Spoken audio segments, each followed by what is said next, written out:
In a normal year, Hoosier Hills Food Bank collects large quantities of donated food and distributes it to nearly 100 partner agencies in 6 counties. Encouraging client choice to promote respect and dignity for those needing help, letting agencies come and choose the food that they need for their programs, and rescuing the majority of the food that we provide. Last year was anything but normal. 2020 started off with such promise. We were energized by a record-setting £5 million year, held a naming ceremony for our new truck Annie, celebrated MLK Day with volunteers, and had another terrific soup bowl benefit. We were gearing up for our future-themed annual meeting on March 13th with a lot of past accomplishments and a new strategic plan to report. We were turning people away because we'd reached our capacity of 150. The food was ordered, the decorations were up, the speeches were written, the tables were set for Friday. Though we had not yet seen a case of coronavirus in Monroe County, the health department was issuing new recommendations to take effect the following week. Then came the midnight text on Wednesday from my board member and the county attorney Margie Rice to me and my board president Kevin Robling. We could have gotten in under the wire, but we did the responsible thing and canceled our event the day before it was supposed to happen. That was the first heartbreak, robbed of the chance to publicly thank our departing interns and recognize our staff and to share our story and our future plans with the community.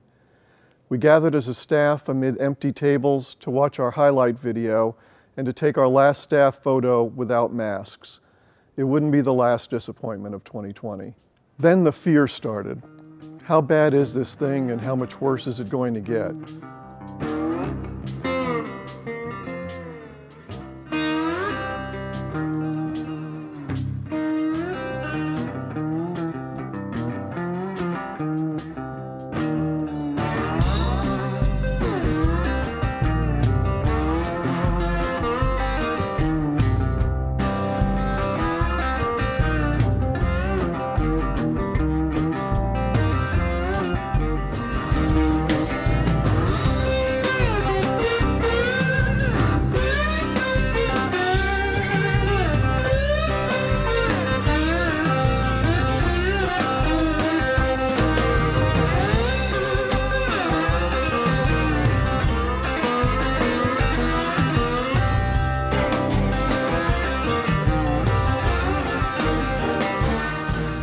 What does a lockdown even mean? Will we be able to do our jobs? What will people do for food? Where are we going to get food and money? How long can we keep paying the staff? How do we keep from getting sick? And while our local and state health departments did their best, the truth is that the messages from other levels of government were either mixed or missing. We were just as worried as everyone else, but we knew we were essential long before they classified us that way. We knew we would be needed more than ever before. Hunger was not an option, and neither was working from home. The hardest part of this entire experience has been looking my staff in the eye every day and telling them that they had to come to work. And as it turned out, every day that we came to work, over 23,000 meals went out to our communities. But they made it much easier by never wavering. So we turned fear into action and love. No matter who you are, no matter where you're from, there is a room at the table for everyone. Here and now we can be the beloved community. There is a room at the table for everyone. There is room for us all, and no gift is too small. There is room at the table for everyone. There's enough if we share. Come on, pull up a chair. There is room at the table for everyone.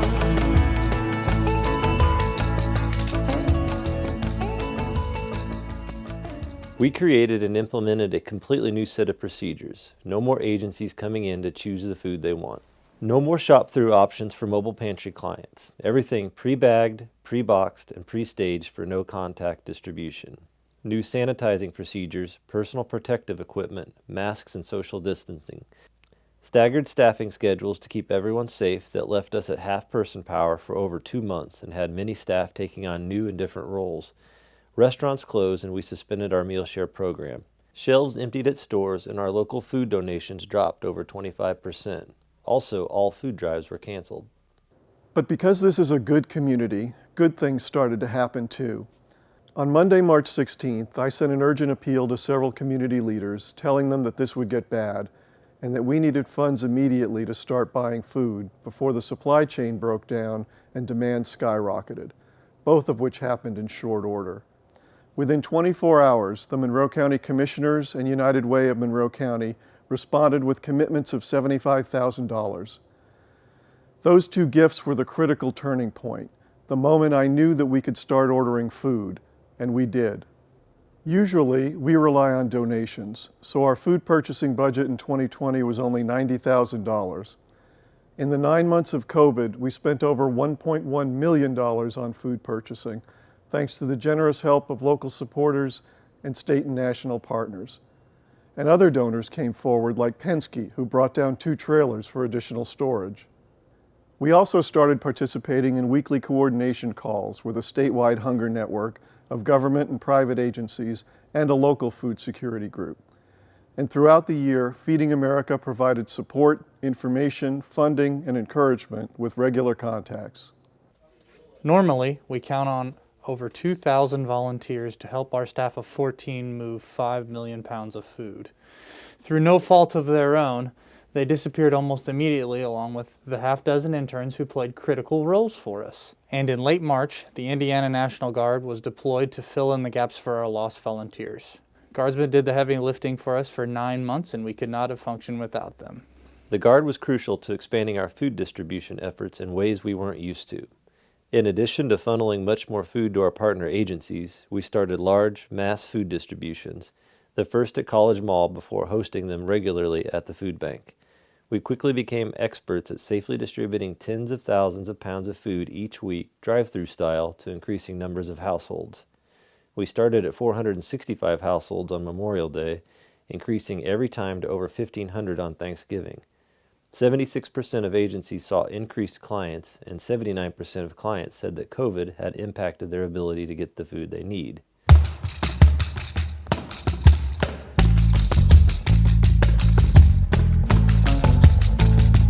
Let our hearts not be hardened to those living on the margins. There is room at the table for everyone. This is where it all begins. This is how we gather in. There is room at the table for everyone.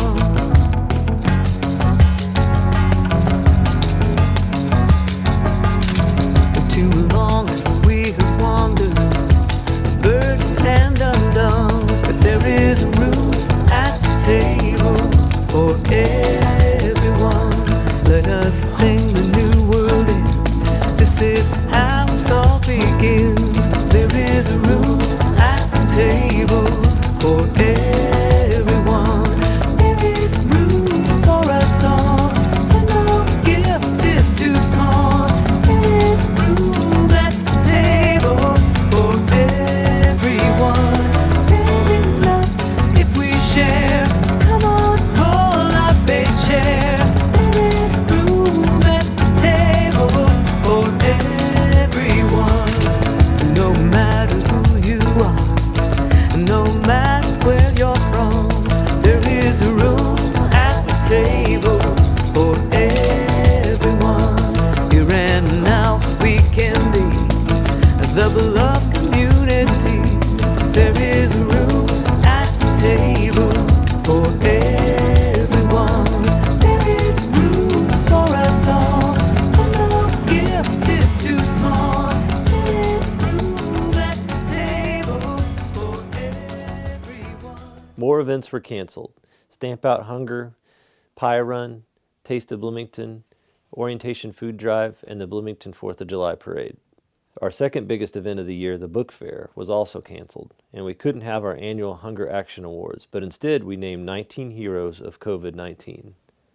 The Federal CARES Act and other grants enabled us to do outreach to people needing food and provide $100,000 in grants to our partner agencies for capacity building along with personal protective equipment.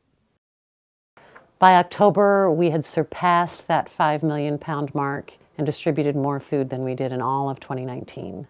We refocused on supplying our partner agencies as our National Guard contingent was reduced and weather got colder. Many of those partners also stepped up in big ways to get more food to more people, especially Girard Chapel Food Pantry, which distributed about 120% more food, and Pantry 279, which distributed about 130% more food. We distributed over 75,000 pounds of Thanksgiving food to 44 partner agencies, including special distributions at the Boys and Girls Club, Pantry 279, and the Community Kitchen. By the end of the year, we had reached another huge milestone with a final distribution number of 7,089,749 pounds, a 39% increase over 2019. That's the equivalent of 23,169 meals for every day that we were open. As all this was happening, we also undertook the biggest overhaul of our inventory management system ever with a new software program that enables our agencies to order food online. It was a huge project that involved months of training and data entry. The pandemic isn't over, but thankfully 2020 is, and we're much more hopeful about 2021. It hasn't been easy because the increased demand is still there, and we continue to face staff shortages with illness, quarantine, and testing regimens. But we go forward with confidence from lessons learned. One key lesson isn't new. It's something we've been preaching for decades.